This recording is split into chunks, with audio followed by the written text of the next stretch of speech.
Yeah, it just seems to me that fighting a revolution, at least how you described, is very different from how I think a lot of people who have never done anything like this before would think about it. It's like, you train a lot of activists. Do you ever have a challenge in like convincing them that these tactics, these strategies work?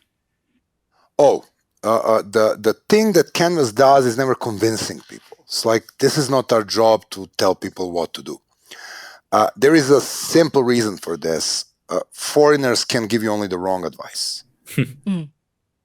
It also comes with a little bit of my personal fishing philosophy. I can catch a fish for you. I want to teach you how to fish. And by going through the toolbox, which is the specifics of Canvas teachings, which allows you to understand and map your own community, which allows you to craft the vision of tomorrow and find things like family values by yourself, which or farms or draft, which allows you to map your own pillars by yourself, which guides you to understanding that your strategy is targeting one pillar after another from your own map, and which allows you to take a look at the tactics and take a look at what is the cost of the tactic, risk of the tactic, gain of the tactic, and how to evaluate you. That puts you in a very good place to make your own plan, to make your own strategy, to pick your own tactics, and of course to fail and learn on your own mistakes. So rather than persuading people that this is the right way, you give people cases where it worked or didn't work in the past. You ask people questions like the one I asked, okay, 14 days, beautiful. Let's occupy the whole Hong Kong. But there will be a day 14, and inevitably the sun will rise the day 17. And what the heck you do if your opponent ignores you? I'm not telling you don't do this. I'm just telling you before you do this, think that sun will rise at the day 17. Inevitably, it's going to happen. So what if? So teaching people how to think critically and apply these tools is actually the best thing that you can equip them, because a lot of these people are smarter than you. All of them know their own situation better than you do. So, giving them, this is once again, you don't try to copy paste your system. Otherwise, you end in Iraq, in a place where you have a parliament and a government, but you're very far from stable society and democracy. Instead of that, you teach these people that, this is what you need to do when you evaluate your tactics. This is what you need to do when you're building your strategy. This is what you need to do before you go to the road, you need to map the road and things of that kind. And then you hope that people will figure it out themselves. And a lot of them figure it out themselves, because a lot of them are smarter and braver and more committed and operating in more risky environment, or even far more hilarious than any of us in Canvas can ever be. Well, so for anyone watching, where should they go to learn more about you or learn about some of these strategies that they can implement in their countries? There are great resources. Of course, our website, www.canvasopedia.org, is a place where you can find free manuals in several languages. You can find a complete curriculum that we teach, published as a handbook. Also, there you can find a really cool 10 short videos. We think the videos help in the world where people are more likely to watch videos. They're animated, so they're even funny, about the things like vision and unity and pillars, like, to introduce yourself to the main concepts. There is, however, a wide array of great books that you can read, not starting with Blueprint for Revolution that we just named. It's just the funny one. You want to take a look at how dictators learn. You would read the Dictator's Learning Curve, which tells about the story of what China learned, for example, from Arab Spring, what Russia learned from Arab Spring. It's written by Will Dobson. It's a great book. You want to read if you want to operate in the new post-truth reality, you want to read Peter Pomerantsev, Nothing's Real and Everything is Possible, and This is Not a Propaganda. If you want to learn why the largest threat to democracy is actually coming from democracies, and how the majority of democracy decay is launched by what we call illiberal democracy trend, people like Erdogan and Orban and all of these guys, Duterte, Bolsonaro. You will read How Democracy Dies by William Ziblatt. So there is a plenty of stuff around. You can read Gene Sharp, of course, and he's kind of the master of this knowledge. But more of all, keep up the faith. There has been many cases in our history, and a lot of the modern rights are won by the small group of dedicated people doing it right, building it from the scratch, moving into popular movement, and inevitably win. It's doable. It has been done many things. Our opponents have grown more knowledgeable and more skilled to contain it, but that's just another challenge which makes things even more sexy. So get involved in activism. It pays back and changes your life for better. All right. Thank you so much for joining us today. This was very informative. Good to talk to you. All right. So right now I'm kicking myself because I remembered in his book, I thought there was a story about pigs. It was a story about turkeys. Yes. Well, he did say that it was turkeys. Yeah, and that's well. So, anyways, let me tell that story because it's really interesting, and you should get his book. It's very interesting. But so basically, what they did was they got a bunch of turkeys and put white ribbons on them. Flowers. Flowers. Slobodan Milosevic's wife, horrible person, always wore that, and so they put it on turkeys because in the Serbian language, turkey is like the worst thing you can call a woman. And then they released them into like the city center. And, so that's obviously like, a swipe at the dictator or whatever. But the point that was so interesting about how humor is such an effective tool against dictators is that what happened was you had the brutal, thuggish, scary policeman running around trying to catch these turkeys, and people laughed at them. I mean, that was what he calls a dilemma action, right? Like, what do they do? Do they let the turkeys run around? They got to arrest the turkeys. Exactly. But that's really important because when you can take, the dictator wants you to fear their police force or military. And when you start laughing at them. Oh, yeah, it's the worst thing. Yeah, that's a very powerful tool. So that's why I wanted him to tell the story about turkeys. Well, you just did. So it still made it on the podcast. It still made it on the podcast. The book's very interesting. I recommend it. Yeah, we forgot to ask him how to overthrow the Chinese Communist Party. If we had only just asked him directly, we would have had the answer, and the Chinese Communist Party would be overthrown within the month. Yeah, I think the answer would be we should tell him how to overthrow the Chinese Communist Party after doing our research. The Chinese people would how to do that. Well, like, you ask that, then, like, basically you have to do homework now. Yeah. I know, Homework. it's awful. But it is interesting because, like how he was talking about, like, all the environmental protests that happen in China. It's probably like the revolution in China probably will not be sparked with like people like standing up for human rights.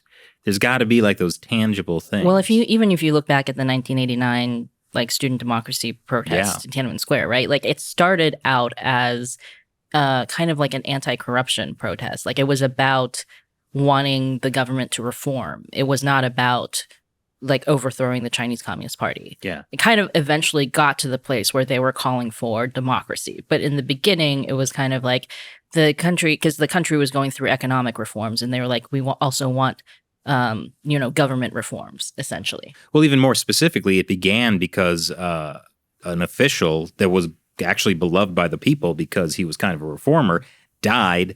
There was supposed to be just like, a really small memorial service for him. Well, he had already been disgraced before he died, essentially. So, the party did not want a big showing for him, but people loved him. So people came out to commemorate him and his efforts to fight corruption. One thing leads to another. Yeah, and then like the students came out because the students especially felt like a connection with Hu Yaobang, and then like it snowballed, right? Because the students kept marching and protesting and staying in the square, and then then you had people coming out to support the students. Mm-hmm. And that's an interesting thing you also saw in Hong Kong, where a lot of the initial protests in 2014 and even prior to 2014, a lot of them were like student protests. And then when in 2014, kind of the umbrella movement got started when students were protesting and got tear gassed. Yeah, a lot of people like wanted to defend the students. And then that had never happened before in Hong Kong. So that was the thing that started people occupying like different parts of the city. So it's interesting to see like the motivation, and what Srdja was talking about was when you get the mainstream right on your side. Yeah, and for Hong Kong it worked because by June 2019 there were that march with 2 million people, which is like a quarter of the city. So. Yeah, well, we talked to people, like fathers, like Popovic said, bringing his family with them, like little kids in strollers. But it did decrease the size of the protests as the police tactics became more brutal, more tear gas, more pepper spray, more rubber bullets. I'm not going to, take kids to a protest with rubber bullets, but I'll take it to, Yeah, what often happened was there would be a big protest, and then after the main protest, essentially the police would start firing tear gas or whatever to the people who were still there, who are often like the younger people, right? Right.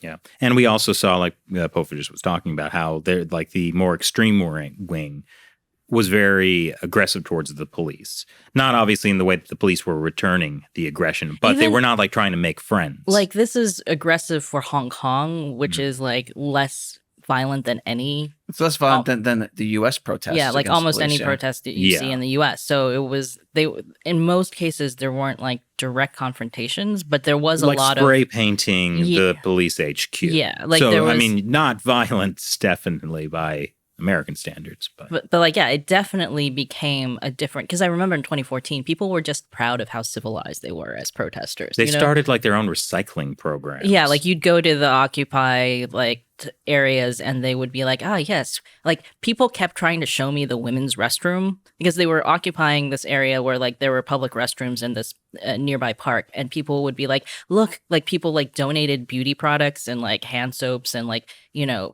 like perfume to put in the women's restroom, and people kept showing that to journalists, being like, look at like like we've got this like beautiful restroom and we're cleaning the restrooms, and like as an example of like, here, remember like the students studying. Yeah, they made a place for students to do their homework and study. Yeah, you can't, if you're going to protest, you still can't get away from studying.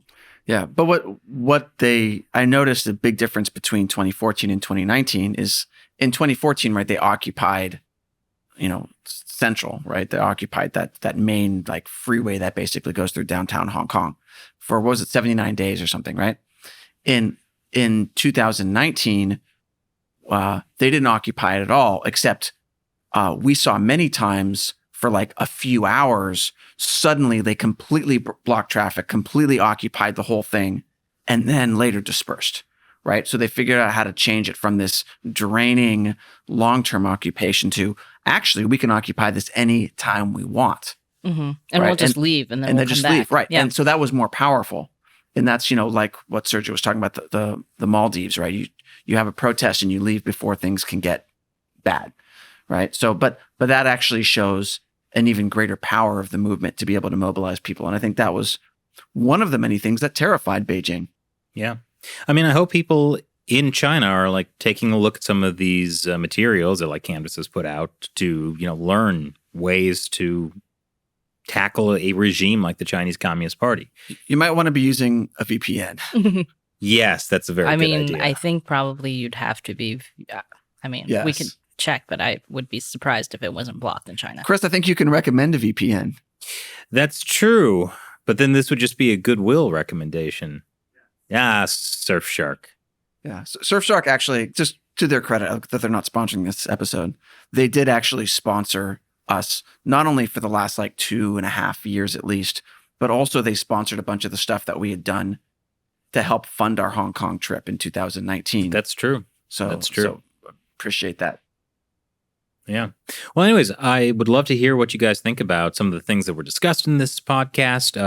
And, social media is a powerful tool that people can discuss ideas for how to use these kind of tactics, what kind of tactics would work, ways to create groups, organizations. I find this all very, very fascinating. Social media is also a very powerful tool to criticize your friends and neighbors.